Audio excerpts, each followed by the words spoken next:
Olá, sejam bem-vindos de volta. Eu sou Felipe Novaes, eu sou advogado, professor de Direito Civil aqui do curso para a OAB e a gente continua falando sobre as espécies de contrato.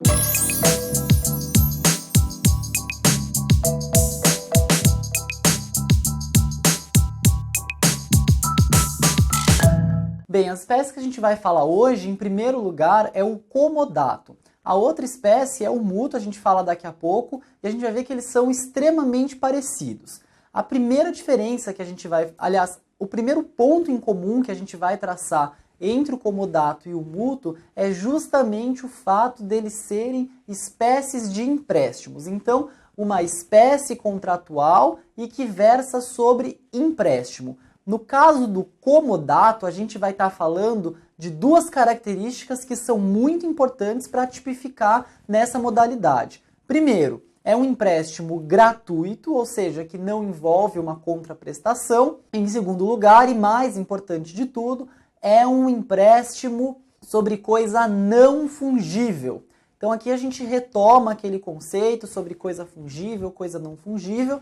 A gente estudou isso com mais calma e com maior detalhamento quando a gente estudou a parte de bens. Mas a gente retoma isso agora justamente porque é um conceito necessário para se subsumir uma espécie de empréstimo nessa categoria que é a de comodato. Então, o que é um bem não fungível? Então, na linha do que a gente já tinha estudado, um bem não fungível é aquele que não admite substituição, que é aquele bem que é único, que não tem igual. E essa característica do bem, ela pode ser tanto pela sua própria natureza, quanto por algo de motivação subjetiva do agente que é titular daquilo. Então a gente já disse, né? A princípio, um celular ele é um bem fungível, porque você pode substituir por outro da mesma qualidade, da mesma espécie e do mesmo modo, etc. Mas, se por exemplo, aquele aparelho celular você ganhou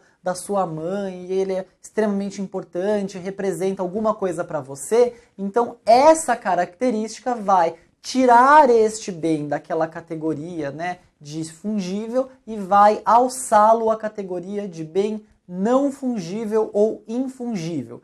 Então o comodato, essa é a sua maior característica, ele versa sobre objetos não fungíveis, ok? Muito bem.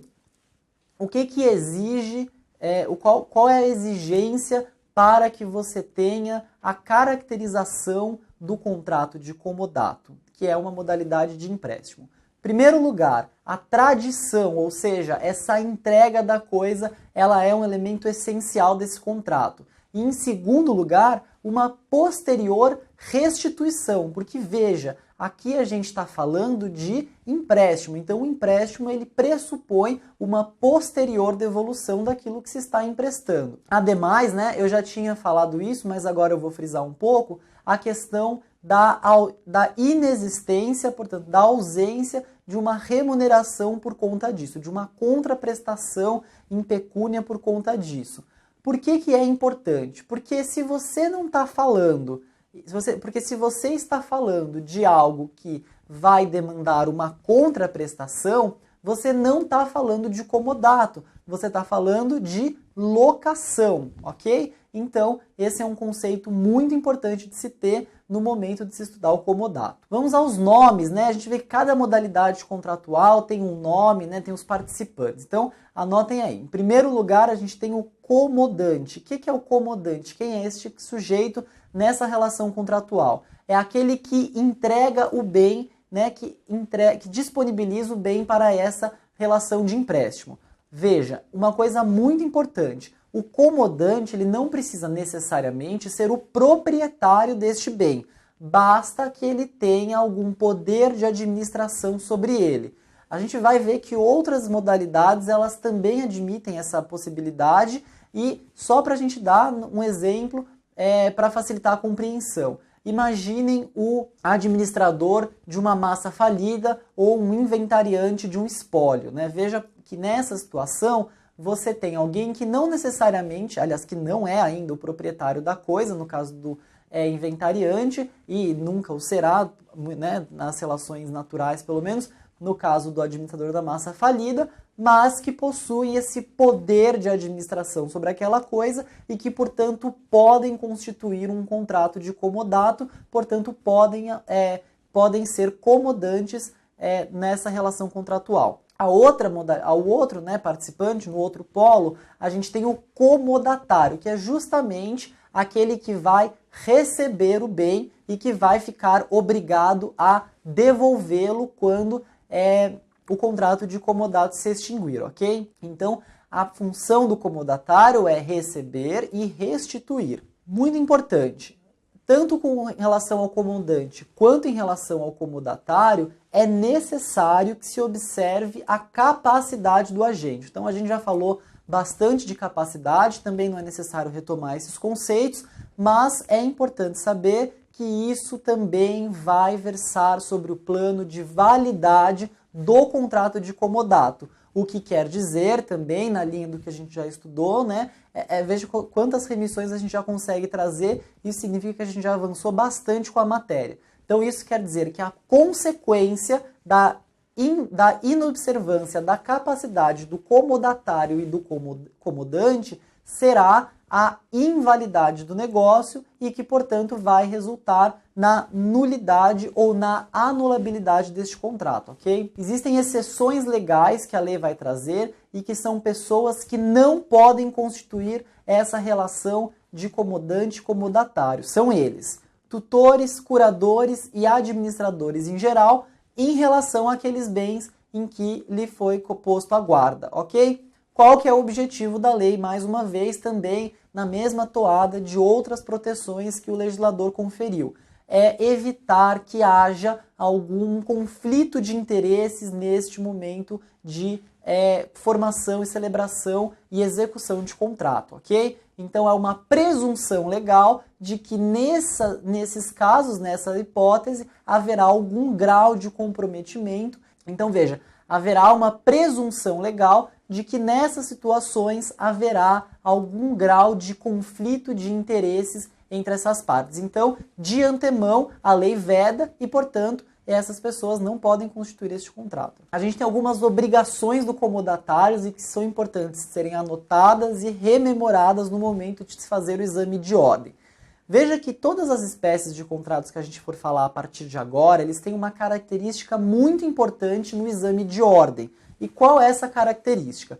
Costuma cair exatamente o que consta na disposição legal. Então, eu vou aqui deixar uma dica para que após o estudo de cada um desses institutos, vocês usem o Código Civil para dar uma rememorada e perceberem ali quais são os termos que a lei usa para chegar no exame de ordem, já sabendo exatamente, porque essa é a forma que costuma cair. Mesmo que a questão seja contextualizada, o que se observa é que quando o examinador exige alguma questão sobre uma dessas espécies de contrato especificamente, ele vai pedir alguma dessas hipóteses legais. É por isso que a aula ela vai ser ministrada também, já tendo como norte essa constatação, ok? No momento em que o comodatário ele aceita essa responsabilidade, ou a ele é imputada a responsabilidade por meio de um contrato de comodato, ele passa a ter algumas obrigações e é sobre isso que a gente começa a falar agora, ok?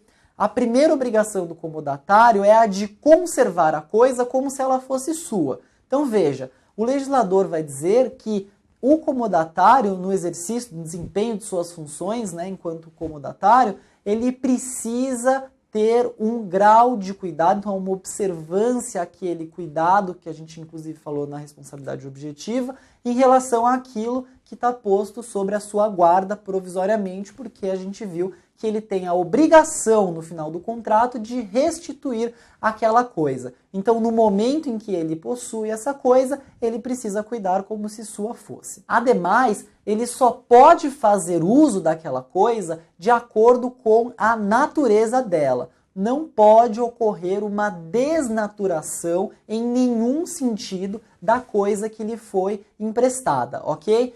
Qual é a consequência, qual é a atribuição que o Código vai dizer para uma inobservância desta obrigação do comodatário?